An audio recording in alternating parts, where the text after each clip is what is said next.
Crawling Through Mud. All right. Crawling Through Mud. 7-string song. And, where to even begin on this one? Pretty much set out to not write a standard song. Yeah. You know, intro, verse, chorus, bridge, or verse 2, chorus, breakdown, chorus, song end.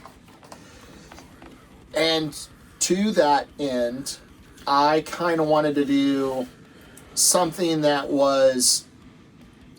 Old School In Flames did this a lot, and I've always liked this. And you don't hear it every day, but where they would just like come straight out of the gate swinging with a verse. And then they do a bridge, and then it's straight into the second verse. And then they do the rest of the song. So this song is that, and then there is a shift. And then we start adding in a little bit more of the melodic side of things. We actually played this song live, Merry Mayhem, a couple years back. It was originally in drop G sharp. And we played it, and it just, we were kind of like, we came back off of Christmas break and all that stuff, and we got back down here, and I was like, listen guys, let's go to drop A. I think that we're sonically, it's going to make more sense. It's not such a big jump from what we did with the 6-string to the 7-string. It's not as big of a jump. And whatever the end was, we can't do that. Yeah, we changed a lot of it. And we went back and went through it, and we kind of came up with this. Now this is, we had always talked to Sean about, you know, it'd be really cool if you could figure out some blast beats. And Sean was like, oh, I got you. Well, this was a pleasant surprise.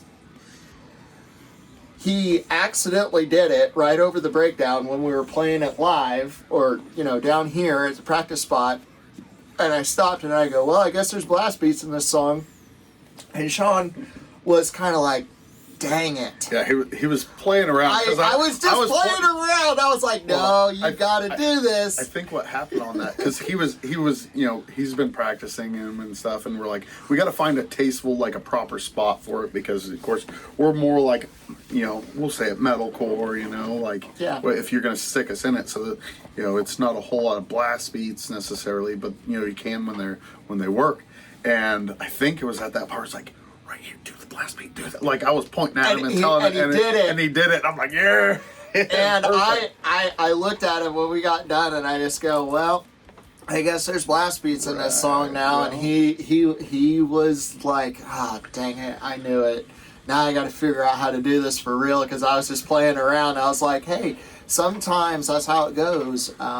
A pleasant surprise while you're writing and working and going through songs. Yeah. Sometimes is all that you need.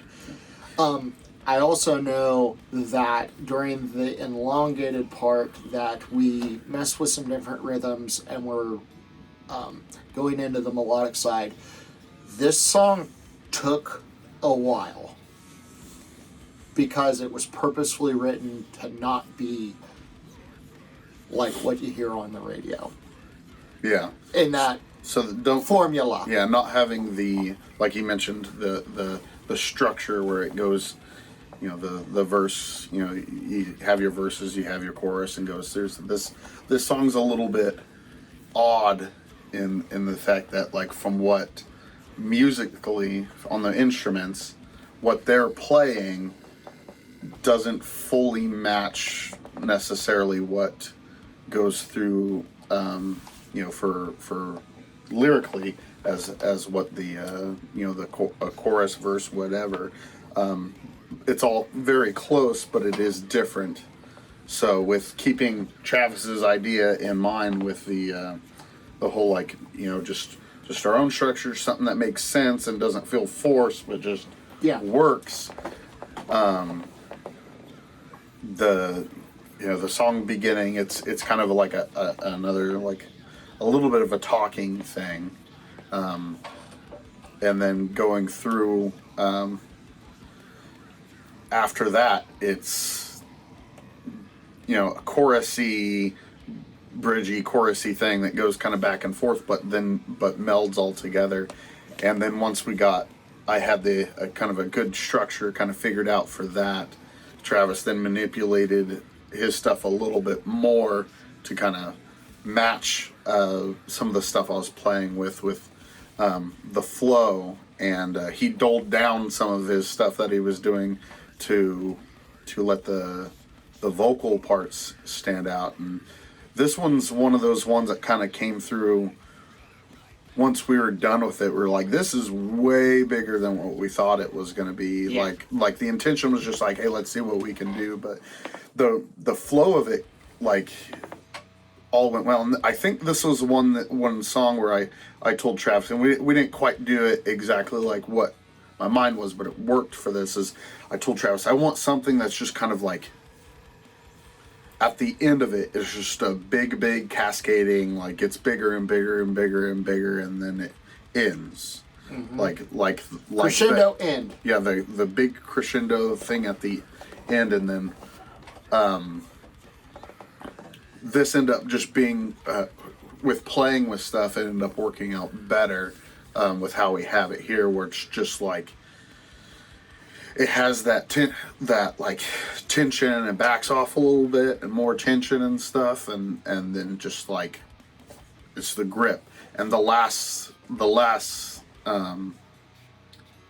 of the song, the last line is "Believe in you," and that's where it stops. So I think it worked out really well with us going that route with it. So yeah, that was Crawling Through Mud.